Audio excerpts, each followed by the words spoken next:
I've lived in Yuma, Arizona my whole life, and a lot of my immediate family members live here. However, California has always had a special place in my heart, which has led to me selecting it as my sense of place.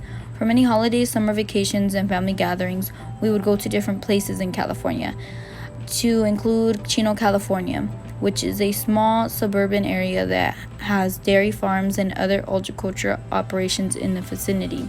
It is home to approximately 88,000 residents, including my cousin Linda Cortez and her family.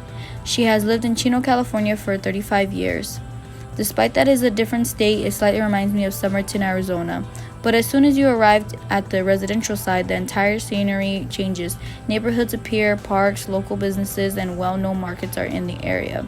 Driving up the inclined driveway is still one of the most comforting feelings that has filled me with joy because it is an indicator that I finally arrived at my destination. As I'm walking up the driveway to get to the door, Linda and her husband Mario and their daughters Sabrina, Valerie, and Sarah have always welcomed me with open arms ever since I could remember.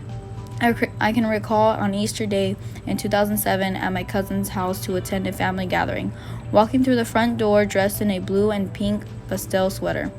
Ever since then, my cousins and I have a bond that cannot be severed. One sunny summer vacation in 2010, my parents allowed me to stay for a couple weeks with my cousins.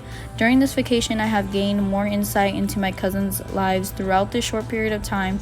We had enjoyed time sightseeing. We went on a famous town car train located in Los Angeles. It was painted a bright red with gold trimming. The seats gave away the age. Then we walked around and you could smell the flowers in the air, and the view was nothing but buildings surrounded by greenery, such as trees and freshly tapered grass. Afterwards, we went to a library called the Last Library on Earth. The hallways were never ending, the lights were very dim, and the art was made out of books and was plastered all over the walls. The same week, we decided to visit apartments for seniors in East Los Angeles, which housed one of the significant women in my life, known as Tia Nico. We entered the premises by punching in a code. Not able to receive an opportunity to spend time with my grandmother was bitter. However, my cousins were generous enough to allow me to spend time with theirs. During our visit, she would tell me many stories about my grandmother when they were growing up. Little did I know that these moments with my cousins paved the way to many decisions that I would make soon in the future. I firmly believe that my cousins have influenced my decisions as an adolescent, as an adult as well. They've always have received good grades, dressed appropriately, and conducted themselves with manners.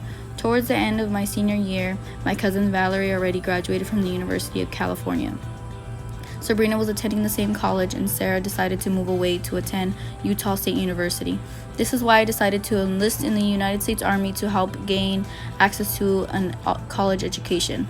Now I continue to value their ways of life and determination to not settle for less in my everyday life.